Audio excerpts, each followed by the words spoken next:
এই দেশ কারো বাবার নয়, এই দেশ কারো দাদার নয়, এই দেশ কারো কাছে ইজারা দেওয়া নয়, এই দেশ 18 কোটি মানুষের। সুতরাং আগামীতে বাংলাদেশ কিভাবে চলবে দেশের মানুষকে সিদ্ধান্ত আজই নিতে হবে। সহদেবপুরবাসীকে আমরা জিজ্ঞেস করতে চাই, বিগত দিনে যারা সন্ত্রাস করেছিল, চাঁদাবাজি করেছিল, ইফটিজিং করেছিল, মদ গাঁজা হিরোইন বাবা ইয়াবা সহ আমাদের তরুণ প্রজন্মকে ধ্বংস করেছিল, ব্যবসা বাণিজ্য চাঁদাবাজি করে ব্যবসা বাণিজ্যকে ধ্বংস করেছিল, আগামীতে কি তাদের হাতে বাংলাদেশ নিরাপদ? সুতরাং যদি নিরাপদ না হয়, বাংলাদেশ জামাত ইসলামী আপনাদেরকে হাত ছানি দিয়ে ডেকেছে।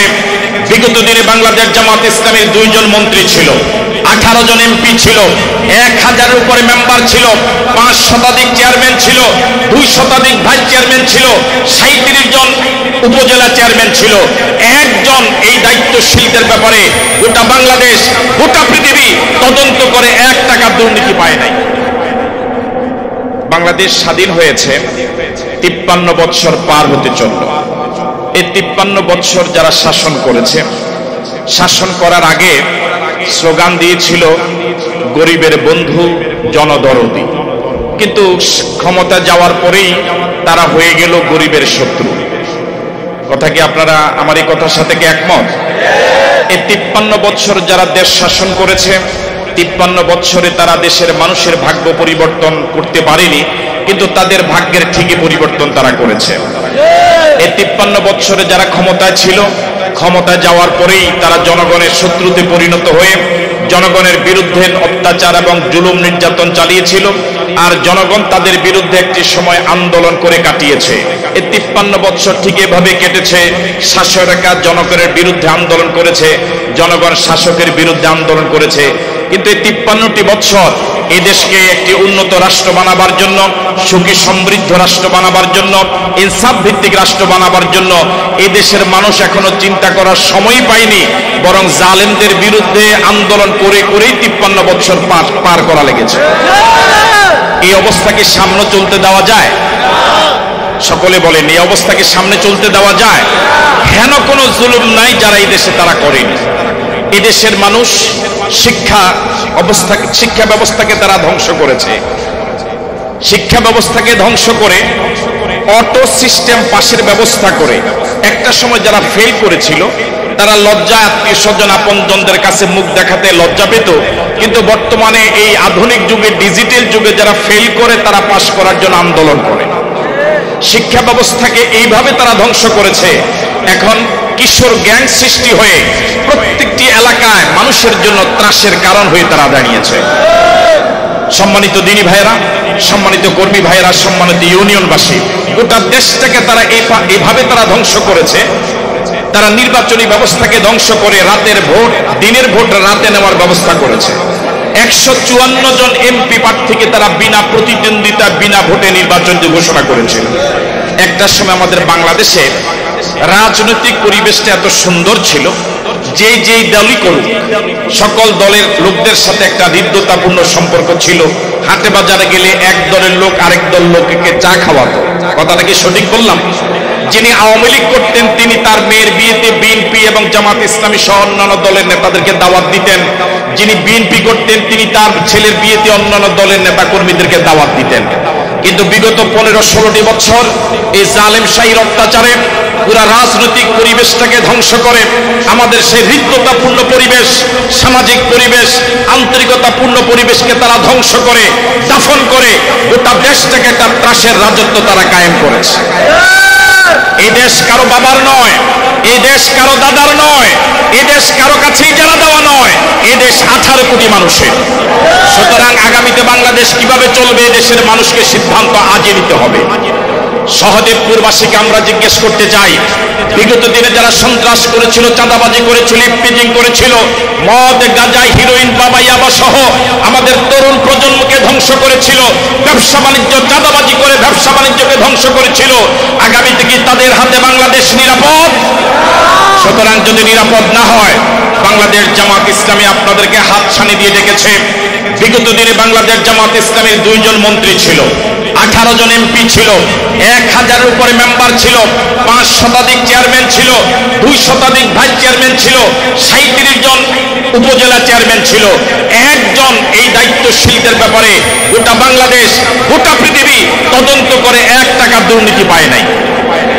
আপনারা কি কথার সাক্ষী? জামাত ইসলামের কেউ কি আপনাদের কাছে চাঁদাবাজি করেছে?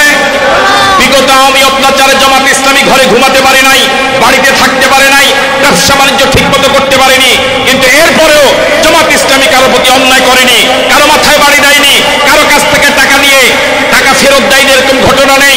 কারো দোকানে বাকি খেয়ে বাকির টাকা ফেরত দেন, এরকম একটা ঘটনা পাওয়া যাবে না। জামাত ইসলামীর কাছে বাংলাদেশ যদি নিরাপদ মনে করেন, জামাত ইসলামীর কাছে যদি এদেশের নিরাপদ মনে করেন, তাহলে জামাত ইসলামীকে আপনাদের নৈতিক সমর্থন পাওয়ার হক রাখে? নৈতিক সমর্থন পাওয়ার কি হক রাখে? যারা বিগত দিনে দেশ চালিয়েছিল, তারা শিক্ষা ব্যবস্থাটাকে যেভাবে ধ্বংস করেছে, দেশের অর্থনীতিটাকে চরমভাবে ধ্বংস করেছে। দেশের অর্থনৈতিক টাকাগুলোকে তারা লুটেপুটে খেয়ে বিদেশে তারা বাড়ি করেছে, গাড়ি করেছে, কিন্তু দেশের অর্থনীতিটাকে পঙ্গ করে ব্যাংকগুলো আজ রিজার্ভ থেকে একেবারে শূন্যের কোঠায়। ব্যাংক এখন 1 লাখ টাকার চেক নিয়ে গেলে 1 লাখ টাকা এখন পাওয়া যায় না, ঠিক নয় কি? গরিব দিন দিন গরিব, ওরা আঙ্গুল ফুলে কলা গাছ হয়েছে। গরিব কষ্টার্জিত টাকা ব্যাংকে রেখেছে, সেখান থেকে লুটেরা লুট করে গিয়ে তারা বিদেশে বাড়ি গাড়ি করেছে। শ্রমিক, দেশের শ্রমিকেরা কষ্টার্জিত শ্রম দিয়ে কৃষি জমিতে ফসল ফলায়, কিন্তু মুষ্টিমেয় কিছু সিন্ডিকেটের কবলে পড়ে তারা তাদের উৎপাদিত পণ্যের ন্যায্য মূল্য পায় না। কথা কি সঠিক বললাম? সম্মানিত দিনী ভাইয়েরা, ওরা ওদের সন্তানদেরকে বিদেশে লেখাপড়ার ব্যবস্থা করে, আমাদের কলিজার টুকরার সন্তানদেরকে ওরা কর্মী হিসেবে ব্যবহার করে, ওরা লাঠিয়াল বাহিনী হিসেবে ব্যবহার করে, ওরা ক্ষমতা যাওয়ার সিঁড়ি হিসেবে আমাদের ছেলেদেরকে ব্যবহার করে, কিন্তু ওদের একটা ছেলে মেয়েও বাংলাদেশে লেখাপড়া করে না।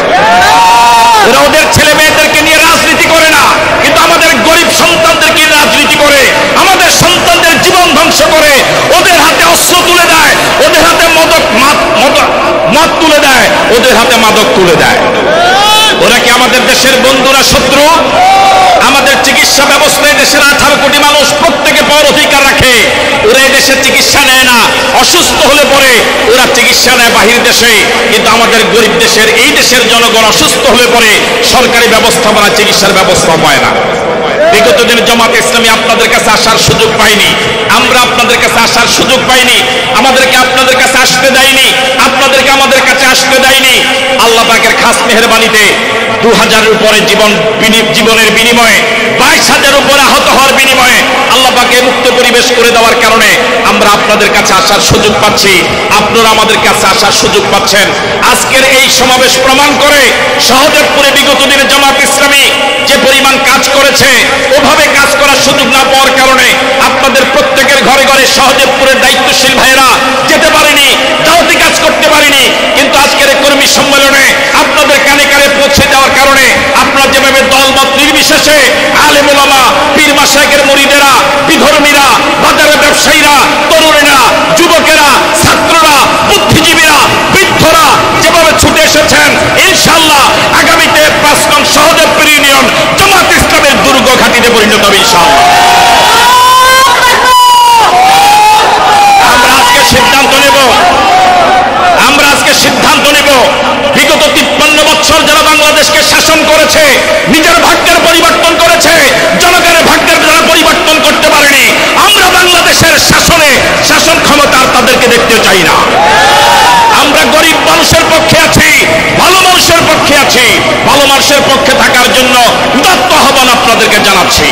সম্মানিত কর্মী ভাইয়েরা, সম্মানিত 5 নং সহদেবপুর ইউনিয়নবাসী, আপনাদের এই ইউনিয়নে যদি 15,000 মানুষ থাকে, এই 15,000 মানুষ সবাই কি খারাপ? সবাই বলে সবাই কি খারাপ? ভালো মানুষের সংখ্যা এখন অনেক বেশি। যারা চাঁদাবাজি করে, সন্ত্রাস, মাস্তানি, চাঁদাবাজি, ট্রেডিং, ডাইল, গাঁজা, হিরোইন, বাবা, চুরি, ডাকাতি, জেনাবা বিচার, সন্ত্রাস, মাস্তানি যারা করে, এদের সংখ্যাকে হাতে গোনা অল্প কয়েকজন নয়। এই হাতে গোনা অল্প কয়েকজন অপরাধীর কারণে 14-15,000 নিরীহ নিরপরাধ এই সহদেবপুরবাসী জিম্মি থাকতে পারে না। এই সাধারণ মানুষদেরকে জিম্মি দশা থেকে উদ্ধার করার জন্য, ওই সন্ত্রাসীদের হাত থেকে বাঁচাবার জন্য জামাত ইসলামী আপনাদের পাশে থাকবে ইনশাআল্লাহ।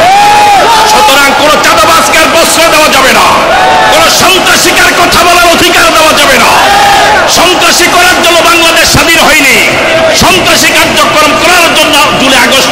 জীবন দেয়নি। জামাত ইসলামের প্রতি কি আপনাদের আস্থা আছে? সবার আস্থা আছে তো ইনশাআল্লাহ? আমরা কি জামাত ইসলামের পক্ষে এখন থেকে আগামী যতদিন জামাত ইসলামী এই ক্ষমতায় না আসছে ততদিন পর্যন্ত কাজ করার ব্যাপারে কথা দিতে পারি? আল্লাহ পাক আমাদের সকলকে কবুল করুক বলি আমিন। আমি বাংলাদেশের সর্বত্র যাওয়ার সুযোগ পেয়েছি। কি অপরাধের কারণে আমি আমার কচুয়াতে আসতে পারিনি? বিগত 15 বছর 16 বছর বাংলাদেশের প্রত্যন্ত অঞ্চলে আমি কোরআনের দাওয়াত নিয়ে গিয়েছিলাম। আমার কি অপরাধ ছিল আমার নিজের উপজেলা আমি কচু আসতে পারিনি? কি এমন অপরাধ করেছি আমি আমার নিজের মানুষদের সাথে কথা বলতে পারিনি? আপনাদের মধ্যে ভালো মানুষদের সাথে আমি বুক মিলাতে পারিনি? আপনাদের দোয়া নিতে পারিনি? আপনাদেরকে সালাম দিতে পারিনি? কি অপরাধটা ছিল আমার? আজ সে মাজলুমদের চোখের পানির বিনিময়ে আল্লাহ যে মুক্ত পরিবেশ তৈরি করে দিলেন, আমরা আপনাদেরকে কথা দিচ্ছি বাংলাদেশ জামাত ইসলামী আপনাদের কাছ থেকে কিচ্ছু চায় না, শুধু আন্তরিক সমর্থন এবং দোয়া চায়। এই সমর্থন এবং দোয়া নিয়ে আপনাদের সুখে আপনাদের দুঃখে আপনাদের একজন ভাই হিসেবে আমরা আপনাদের পাশে থাকবো ইনশাআল্লাহ। আল্লাহ পাক আপনাদের সকলকে কবুল করুক। বেঁচে থাকলে আবারও দেখা হবে ইনশাআল্লাহ।